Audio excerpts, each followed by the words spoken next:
Si vous avez une idée comme quoi tout viendrait du hasard, de l'évolution des singes, tout ça, ou si vous avez une preuve concrète comme quoi on viendrait de Dieu, et quelle est votre opinion personnelle? Moi je crois pas trop en Dieu, donc pour moi ce serait scientifique. Ok, mais vous pensez que ça vient, donc c'est ce que vous croyez, c'est ce qu'on va vous enseigner, parce que vous avez examiné toute seule. Non, j'avoue que j'ai pas fait de recherche personnelle, mais c'est plus, je crois pas en Dieu, donc je crois en autre chose. Okay. Vous venez d'où? De quel pays? De la France, mais j'habite en Angleterre aussi. I speak English. Okay, cool. So you have no proof for evolution, millions of years and everything. No, nothing. Oui, donc il n'y a pas de preuve de l'évolution. Si tout vient du hasard, par exemple, vous avez un livre. Est-ce que le livre, il est sorti d'un entrepôt, il y a une explosion, et tous les mots, tous les chapitres, tout ça, c'est sorti tout seul? Non, il y a une création. Oui, il y a un cerveau derrière. Oui. Est-ce possible, même lui, il dit qu'il y a une bille qui sort. Est-ce qu'une bille peut sortir tout seul? Du hasard? Une simple Non. bille. Il y a la création de matière. Alors, Oui. Et Comment tout l'univers donc peut sortir par hasard? Le cerveau, l'intelligence, le cœur il bat tout seul, 150 litres de sang sont filtrés par les reins, le bois, la nourriture, les vitamines, les minéraux, tout ça, tout ce qu'on a besoin dans l'air, l'oxygène, tout ça vient du hasard. Comment c'est possible? Non, ça vient pas du hasard. Ça vient de où? Il y a quelque chose qui est... Au début, il y a la Terre qui s'est créée, et à partir de la Terre, il y a les arbres qui sont créés, il y a les gens, il y a la nature humaine, il y a... Tout ça créé tout seul. Même au cours du temps, tout ça s'est créé tout seul. Comment? Même au cours du temps, est-ce que vous pensez que tout ça peut se créer tout seul? Bien sûr, ouais. Et si j'ai une feuille par exemple, je laisse ma feuille, est-ce que même au cours du temps, un poème, il peut s'écrire tout seul? Non, bien sûr que non, il y a plein de quelqu'un pour l'écrire. Voilà. Pour un simple poème. Parce que je pensais que vous dites évolution, d'accord, parce que si on prend des milliards d'années, donc il y aura une évolution. Mais ce n'est pas scientifique. Scientifique, on peut tester, prouver, démontrer. Et si on donne des choses non falsifiables, donc ce n'est pas de la science, ça veut dire c'est une wishful thinking. I think because I think this made this, but there's no proof. There's no proof. You have to have proof, scientific proof. Et la science, c'est ce qu'on peut tester. Milliards d'années, ce n'est pas testable non plus. Donc même si elle prend des milliards d'années, ça veut dire qu'il y aura un cerveau ça veut dire si vous poussez une bille comme ça, elle va pas aller nulle part. La bille, elle va partir, mais elle va partir. Mais si vous la poussez comme ça, elle peut arriver à nation. Voilà, c'est pareil, ça veut dire que si les humains ils ont pris du singe, tout ça, donc il y a un cerveau qui a poussé vers de ce côté-là. Ça ne peut pas être du hasard. Parce que sinon, you have purpose. If there's no purpose in something, then it's going to go one way, the other way, and there's no proof for whatever. And so do you have any videos on internet, une vidéo comme quoi le Big Bang? Non. Non, pas trop, non. Mais c'est ce qu'on vous a enseigné à l'école, que tout on vient des trucs qui on vient d'une amibe et on est sorti comme ça. Bah oui, le Big Bang, ouais.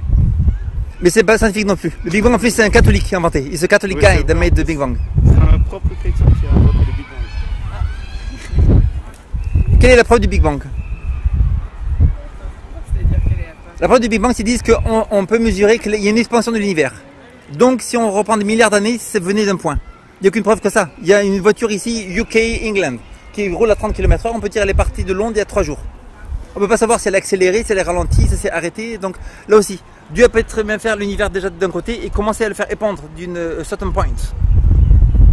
Donc c'est pas science du tout, c'est wishful thinking, le Big Bang. Vous connaissez la loi de la angular momentum. Si vous avez un manège ici, un manège des enfants, du UK team of football, it's going to make them go fast and fast and fast, faster, faster, and the children are going to be screaming, ah! Ils crient, ils partent en l'air, tous les enfants. De quel côté vont-ils tourner? S'ils tournaient comme ça, ils vont tous tourner comme ça. C'est scientifique, ça veut dire que tout objet qui part d'un truc en mouvement doit partir du même sens. Si le Big Bang est une explosion d'un certain côté, toutes les planètes doivent tourner dans le même sens. Pourquoi 3 des planètes tournent dans le mauvais sens? Il y a 9 des 91 lunes tournent dans le mauvais sens. Des galaxies entières, il y en a même qui tournent dans 2 sens en même temps. Comment c'est possible? Bonne question. Oui. Ça veut dire que c'est pas possible. Ça veut dire que si c'est vraiment Big Bang, tout devrait tourner dans le même sens. Ça prouve que Dieu a créé l'univers. Ça, c'est votre preuve que Dieu a créé l'univers. Une des preuves, oui. Et les autres? C'est les limiting factors. Ça veut dire que si tout vient des milliards d'années, les arbres les plus vieux, 4000 ans. Les livres les plus vieux, je sais pas, vous savez, c'est que 4000 ans. Les Chinois, Égyptiens, tout ça. Les langues les plus vieilles. Si l'homme était apparu il y a des millions d'années, on doit avoir des vieilles langues, des trucs comme ça. Des livres qui de 150 millions d'années, tout ça. Il n'y a pas. Sur la Lune, pour fois qu'ils sont allés sur la Lune, ils pensaient qu'il y avait des centaines de mètres de poussière, parce que la Lune aurait des milliards d'années. Ils sont arrivés que 3 cm de poussière, ce qui prouve que la Lune est jeune. Chute du Niagara. Vous connaissez le Niagara? You go Niagara, go down and rapids. On va dire, il y a 150 ans, on savait où est-ce qu'elle était. On a mesuré, il y a 3 cm par an d'érosion de chute du Niagara. Si ces chutes ont des milliards d'années, où est-ce qu'elle serait maintenant? Elle serait plus là du tout, depuis longtemps.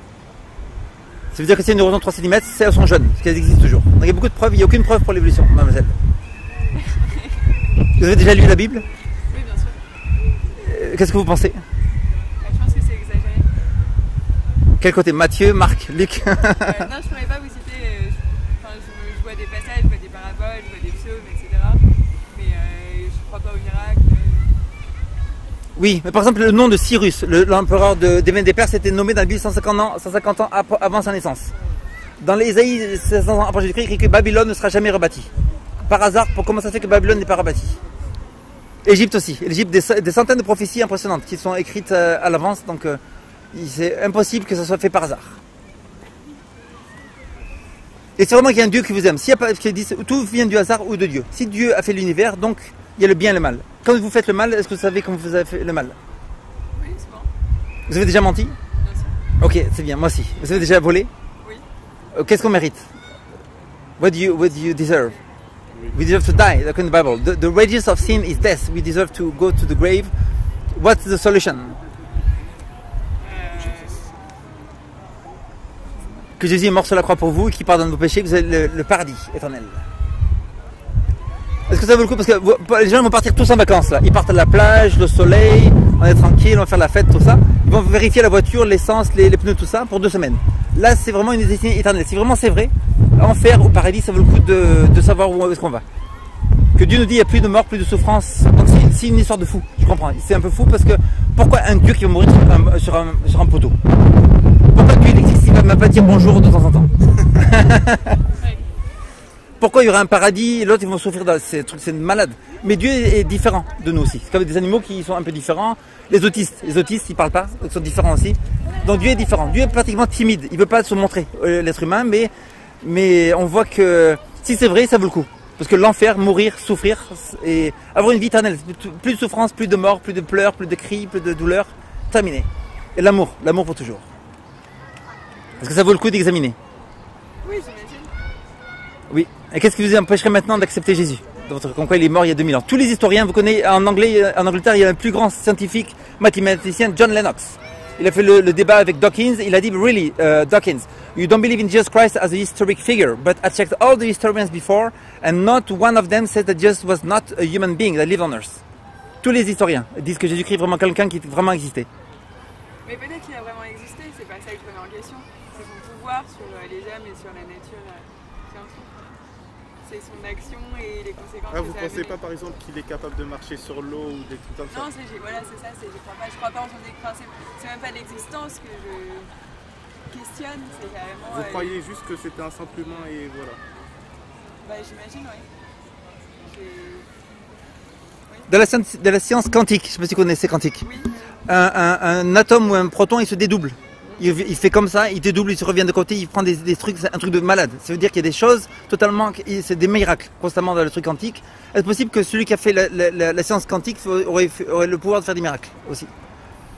Parce qu'il y a des choses qu'on ne peut même pas expliquer maintenant. Oui, mais il y a des choses qui ne s'expliquent pas, mais ça ne veut pas dire qu'il faut chercher une explication. Il y a des choses qui arrivent tout le temps, tous les jours, et on ne cherche pas des explications. Oui, est-ce que c'est possible que Dieu t'aime tellement, Jésus t'aime tellement qu'il a dit, comment tu t'appelles? Emma, Jésus t'aime tellement qu'il a dit, je vais venir me souffrir sur une croix. Est-ce que vraiment c'est vrai ça que Jésus vraiment mourir sur une croix pour toi, pour que tu vives pour toujours? Est-ce que c'est un amour assez qu'on trouve pas sur la terre, et que ça vaut le coup de trouver cet amour? J'imagine. Oui. Ok, qu'est-ce qui t'empêcherait d'accepter cet amour dans ton cœur? Je sais pas, ça m'intéresse pas particulièrement au final. Je pense que je m'intéresse à des choses que je trouve plus importantes et des poèmes que je trouve plus importants. Booba, pas trop, mais. comment ça s'appelle? Nabila, s'est changé de. Pas tout à fait, mais oui, ça pourrait être. Mais après, tout est relatif, j'imagine que ça dépend des gens aussi. Et que... Donc il n'y a pas d'absolu. Est-ce qu'il faut s'arrêter au feu rouge, c'est un absolu? Parce qu'il y a des sujets, c'est des opinions personnelles. Si je te demande, tu préfères le bleu ou le rouge? Le rouge, donc c'est opinion personnelle. Mais disons, est-ce que la plupart des hommes ont 2 jambes? Est-ce que c'est un absolu? Oui. Ou que la plupart des voitures ont 4 roues? Donc là c'est pareil, est-ce que c'est Dieu a créé l'univers ou le hasard a créé l'univers? Et donc c'est pas de l'opinion personnelle. Disons qu'il y a un tsunami qui arrive ici. vague énorme qui va tuer tout le monde. Si moi j'y crois pas, est-ce que la vague va repartir? Non, ça veut dire que c'est pas une opinion personnelle. Là-dedans, c'est un absolu. Qu'on croit pas, ça va arriver. Si vraiment Dieu va envoyer la fin du monde un jour, est-ce que si on croit pas, ça veut dire que ça va arriver quand même. Donc ça vaut le coup d'examiner. Ok, ben merci mademoiselle.